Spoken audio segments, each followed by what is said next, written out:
Do you want to be ahead of the game for the latest in arts, music, cuisine, and entertainment across the Middle East's most dynamic capital cities? Al Monitor is proud to launch our City Pulse newsletters, focused exclusively on local news, starting in Riyadh, Dubai, Istanbul, and Doha. Each week, our on-the-ground writers in these cities cover the latest cultural happenings and trends, so you have everything you need to know for the best local experiences. To subscribe for free, go to almonitor.com, that's al-monitor.com, and sign up on our newsletter page. Welcome back to the Al Monitor Brief. I'm Adam Lucente. The head of Saudi Arabia's General Entertainment Authority, Turki Al-Sheikh, announced on Monday that the kingdom will host a flag American football tournament in Riyadh in March. The announcement was made alongside American football legend Tom Brady, who will be playing in the Fanatics Flag Football Classic alongside Saquon Barkley and other National Football League stars. Sheikh said in a statement that the purpose of the tournament is to, quote, bring the game to a wider audience around the world. Flag football is growing in popularity around the Middle East. The San Francisco 49ers said earlier this month they will start a program to grow the game in the United Arab Emirates. Jordan and Israel both have active flag football and tackle football leagues, and flag football will feature at the Olympics for the first time ever in 2028, giving the game more exposure on the world stage. Speculation about Saudi investment in the NFL has been ongoing for years, especially after the LIV Golf PGA Tour merger deal and the Qatari purchase of a stake in Washington's basketball and hockey teams in 2023. However, the LIV Golf PGA Tour merger has yet to go through, and there hasn't been as much news on potential Saudi investment in North American sports since then. State sovereign funds, like Saudi Arabia's Public Investment Fund, are prohibited from buying stakes in NFL teams under the league's current rules, but the NFL decided last year to allow private equity funds to purchase stakes, a move that could pave the way for Gulf minority ownership. In this episode, I'll be discussing what the flag football tournament means for Saudi Arabia's sports strategy with Al Monitor's senior market research analyst, Sam Wendell. Sam and I go over why future Gulf sovereign investment in the NFL is a real possibility, how American football fans might react to Saudi money pouring in, and where the kingdom's sports priorities lie as they push economic diversification. Hope you enjoy. Sam, welcome back to the Al Monitor Brief. Thank you for having me, Adam. Sam, what do you think is the significance of Saudi Arabia hosting a flag football tournament of this magnitude? Specifically, what does it mean for the kingdom's overall sports strategy? Yeah, I mean, on paper, a flag football game may not appear to be a game-changing development, but this more broadly can be seen as the NFL's kind of first step towards building stronger ties to the Saudi market and the kingdom's sports strategy. So we have two very ambitious global sports players kind of starting to potentially align on a shared trajectory. And, Tom Brady has framed this as a great opportunity to expand the game globally. And, he's not wrong about that. The NFL has been expanding, across the globe at an increasing pace recently, that has included playing, regular season games in Europe and Brazil. And it's known to be exploring holding games in markets including the United Arab Emirates. So considering its ambitions, Saudi Arabia probably wants in on that action, I would imagine. Obviously, the kingdom is in the midst of a years-long push to become a sports and entertainment powerhouse, which has seen it target some of the world's most popular and lucrative sports, from cricket to Premier League clubs. And, we should note that this flag football tournament isn't being put on by the NFL specifically, but the league has been using flag football to generate broader interest in the game. So it does fit the bill on that level. And to be fair, U.S. sports properties, for example, like WWE, have found success in the kingdom among fans.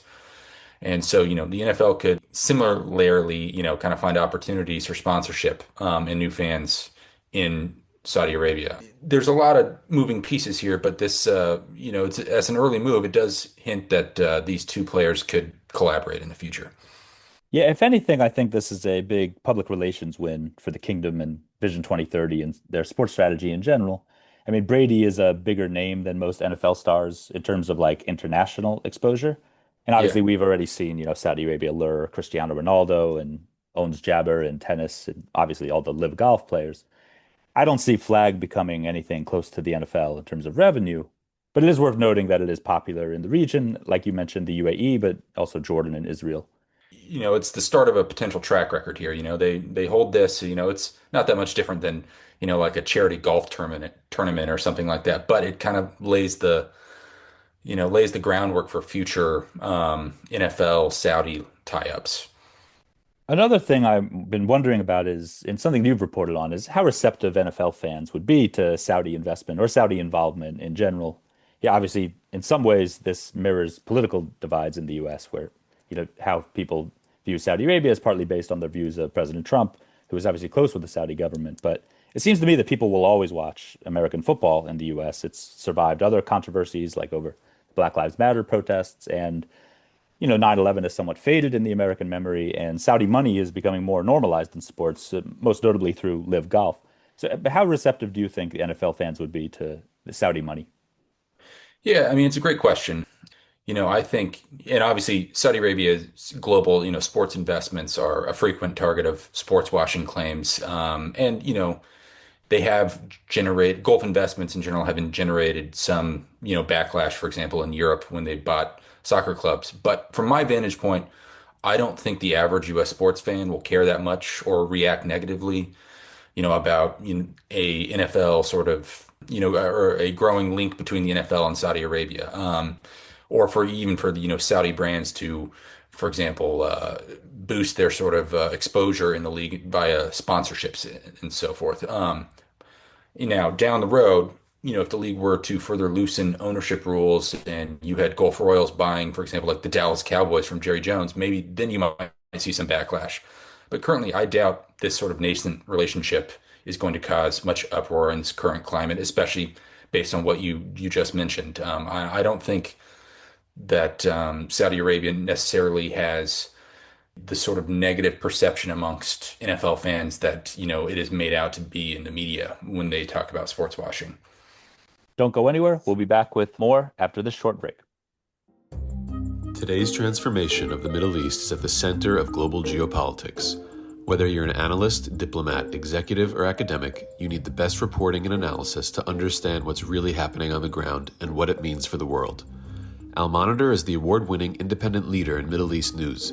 From Riyadh to Beirut, Abu Dhabi to Doha, and Baghdad to Tehran, our team of over 100 expert journalists report daily on the top stories driving the regional trends. Download our mobile app and subscribe to Al Monitor to follow what leaders and decision makers are reading every day. Go to almonitor.com, that's AL-MONITOR.com, and use promo code POD25, POD25 for a discount. Okay, we're back. Sam, on that note of potentially a Saudi Arabian entity or a Gulf entity buying a stake in an NFL team, private equity funds can buy stakes in NFL teams now, but sovereign funds are still prohibited under the league rules. Are we seeing any indications that Gulf investors are interested in buying stakes in the NFL indirectly through private equity funds? From my vantage point, it seems like this Gulf investment has kind of slowed a little in U.S. sports since 2023 with the PGA Tour Live Golf merger being on hold. And obviously, we had the Qatar Wizards deal that year. But what do you think? Is the Gulf still interested in this? I mean, as far as I can tell, I don't think that golf investors are actively targeting, the NFL at the moment there, but I don't think that that is something that we're going to necessarily see soon. But we are inching towards a future wherein this could be more possible. In theory, right now, a golf investor, as you kind of just mentioned, could indirectly hold a small stake in a NFL franchise, but that doesn't really fit with their strategy of owning prestige assets or trophy assets. Owning less than like 1% of an NFL team doesn't really fit the bill for them on that front. But the NFL is a very lucrative league, and owning a club or owning a stake in a franchise would, actually fit potentially with some of their sports strategies down the road, even if it is a small stake. You mentioned the Qatar Investment Authority taking a stake in the parent company of the Washington Wizards and Mystics and the NHL's Capitals. I mean, that investment right there to me suggests that golf investors down the road would more actively target minority stakes in sports leagues if they were allowed to do so, even if it was a passive investment. And so in the future, if the NFL were to loosen the ownership rules further, which they are probably going to have to do, considering the fact that these clubs are, or these franchises are becoming so expensive that very few people actually have the money to buy them. We may see a future wherein they will become more welcoming towards these types of investors. And if that was the case, I don't think that golf players would be, I think they would be interested. And finally, where do you think Saudi Arabia's priorities lie in terms of sports investments? What sports, what sectors are they most targeting? The big priority, in my view, is preparing for the upcoming 2034 World Cup. I mean, they have to be ready for that. And there's a lot of work to do there. And recently, for example, there have been some headlines around Saudi Arabia falling behind, preparing for the upcoming winter games that it's supposed to host. It's supposed to be hosting skiing and, snow sports at a man-made resort in the Neom area, and they're not really ready for that. So, they've got a lot on their schedule coming forward that they have to focus on in terms of building infrastructure and preparing for an expanded World Cup. And, as you sort of mentioned earlier, the last couple of years, it seems like some of the investment have kind of slowed down a little bit, and I think some of that can be, attributed to the fact that the last 2 years in the region we've seen so much geopolitical turmoil and volatility that it has Right. kind of distracted from that sort of big sports push. And you've also had the turbulence in terms of Live Golf, PGA merger not necessarily going according to plan. But I don't think that, for example, Saudi Arabia is going to slow or is going to back away from its sports investments. I think it's still going to be opportunistic here. They've invested a lot, and in my opinion, some of those investments have paid off in terms of boosting exposure and awareness on the global stage. So they may have to refine their strategy a little bit here as they are more broadly with their Vision 2030 economic diversification plan. But I don't think that it means we can expect them to no longer take an interest in major sports investments globally. The thing I'm watching is that they're interested in new frontiers, whether that's flag football or other sports. Obviously, they have the Professional Fighters League that the Public Investment Fund backs in mixed martial arts. But there's reports Saudi Arabia is interested in investing in a rival basketball league, something like the Live model, and also a rugby league, which I have questions about profitability because that, doesn't have the prestige that basketball or soccer or American football does in America. But yeah, I think we will see them looking at all these traditional sports and also more obscure sports in the future.